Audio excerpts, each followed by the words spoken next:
이 방식은 제가 매매를 하기 전에 항상 차트를 복귀할 때 가장 많이 활용하는 전략이에요. 즉 우리가 대응을 할 때 막무가내로 눈에 보이는 캔들을 따라가는 게 아니라 이전의 지지와 저항 자리를 분석을 해서 일종의 밑그림을 그리는 거예요. 자, 오늘 영상은 5분봉 박스권 매매에 대해서 한번 이야기를 드려보도록 할게요.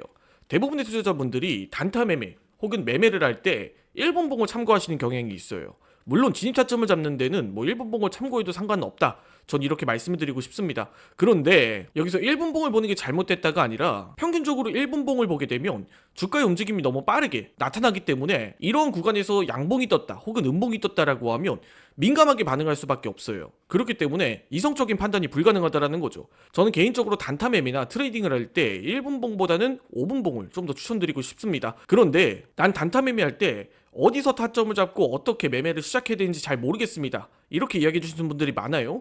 그렇기 때문에 가장 기초적으로 내가 트레이딩을 할 때 타점을 잡는 시작점과 어디서 어떻게 익절해야 될지를 제가 5분봉으로 좀 설명을 드려보도록 할 테니까 영상 꼭 끝까지 시청해 주시기 바라겠습니다. 자, 본격적으로 영상을 시청하시기 전에 현재 퓨처스 트레이딩이 사용하고 있는 플랫폼 메타트레이더 5라는 플랫폼이에요. 이 메타트레이더와 해외 증권사를 사용하시면 나스닥 한 계약 기준 140만원, 최소 증거금 0.01 계약 기준 14,000원부터의 선물 거래가 가능합니다. 아래 더보기란에 있는 셀프 계좌 개설 영상 혹은 커뮤니티 사이트를 참조해 주시면 여러분들이 직접 계좌 개설을 해보시고 여러분들이 직접 해외 선물에 관련된 모든 정보들을 확인하실 수가 있어요. 그렇기 때문에 자세한 내용은 아래 더보기란에 있는 커뮤니티 혹은 해외 증권사 셀프 계좌 개설 영상을 참조하시기 바라겠습니다. 자, 본격적으로 5분봉 박스권 매매에 대해서 한번 이야기를 드려보도록 하겠습니다. 자, 1분봉보다는 5분봉을 보는 이유가 트레이딩 할 때 좀 더 이성적으로 캔들의 움직임과 우리가 이 캔들이 담아내고 있는 의미를 확인할 수가 있기 때문이에요. 1분봉으로 봤을 때는 매수세가 이런 자리, 이런 자리, 이런 자리에서 매수세가 들어왔다, 이렇게 생각을 하기 마련이지만 5분봉으로 보게 되면 직관적으로 매수세가 들어온 자리가 한눈에 보이기 때문이에요. 그래서 전 단타 매매할 때 여러분들이 객관적인 돌파와 이탈 그리고 매수세의 유입과 이탈을 본다라고 하면 저는 5분봉을 보시길 추천을 드립니다. 우리가 캔들을 좀 더 장기적으로 볼수록 신뢰도는 높아지지만 어디까지나 단타 매매에서 타점을 잡는다라는 점 참고해 주시기 바라겠습니다. 자, 여러분들이 매매를 하실 때 이 부분을 알고 가셔야 돼요. 일반적으로 거래량이 없는 시간대와 거래량이 많은 시간대, 거래량이 많은 시간대는 한쪽으로 주가가 쏠림이 나타난다라고 하면 그 추세를 쭉 따라가기 마련입니다. 그런데 거래량이 없을 때는 사실 특별한 일이 일어나지 않는 이상은 웬만하면 횡보 혹은 제자리로 수렴하려는 그런 법칙이 있어요. 그래서 이 구간을 활용하는 게 바로 5분봉 박스권 매매의 포인트예요. 자, 현재 자리를 예시로 주가가 큰 사건 없이 이렇게 횡보를 하고 있다라고 한다면 우리가 주가가 횡보하는 지점과 저항이 나온 지점을 하나의 선으로 이렇게 그어보는 거예요. 마찬가지로 저점도 이렇게 그어주시면 됩니다. 저점이 여러 개인데 선을 어디에다 그어야 되나요? 이렇게 선을 긋는 거에 대한 두려움을 가지신 분들이 있어요.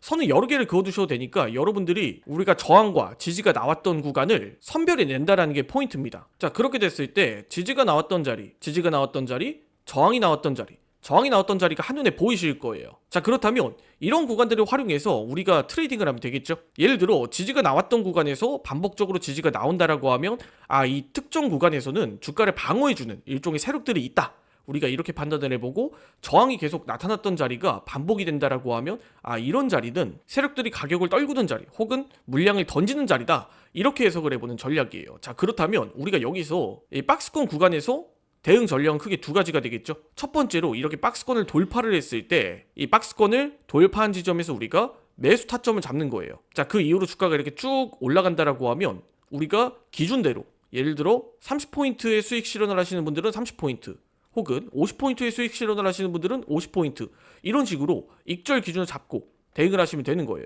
자, 그렇다면 주가가 고점에서 이렇게 밀려났을 때 주가가 이렇게 쭉 하락을 하고 다시 박스권 이전 자리를 이탈했다라고 하면 다시 또 이 상단 구간은 새로운 저항 구간이 되는 거예요. 자, 그리고 여기서 이전에 저항이 받았던 자리가 다시금 지지 라인으로 바뀌게 되는 겁니다. 자, 그런데 이전에 저항을 받았던 자리에서 지지를 하지 못하고 주가가 하락을 했다라고 하면 이전 지지 구간을 지지하지 못했다, 즉 이런 자리는 매도 타점의 자리가 될 수가 있는 거죠. 자, 그 이후로 주가의 지지가 다시 나왔던 자리가 또 한 번의 지지 구간이 되고, 그렇게 됐을 때 다시 한 번 더 이런 박스권 구간이 새롭게 형성이 되는 거예요. 자, 그렇다면 현재 실시간으로 보이는 차트에서 타점을 어떤 자리에서 잡아야 되는지가 명확하게 감이 잡히지 않습니까? 바로 이런 부분이에요. 주가라는 것이 박스권을 한번 뚫고 이렇게 올라간다라고 하면 새로운 박스권이 생겨나고, 그리고 다시 새로운 박스권을 돌파했다라고 하면 여기서 또 한 번의 박스권이 생겨나는 거죠. 자, 그럼 이 자리에서 우리가 이전에 지지와 저항 구간을 봐도 어떻게 대응해야 되는지가 한눈에 보이실 겁니다.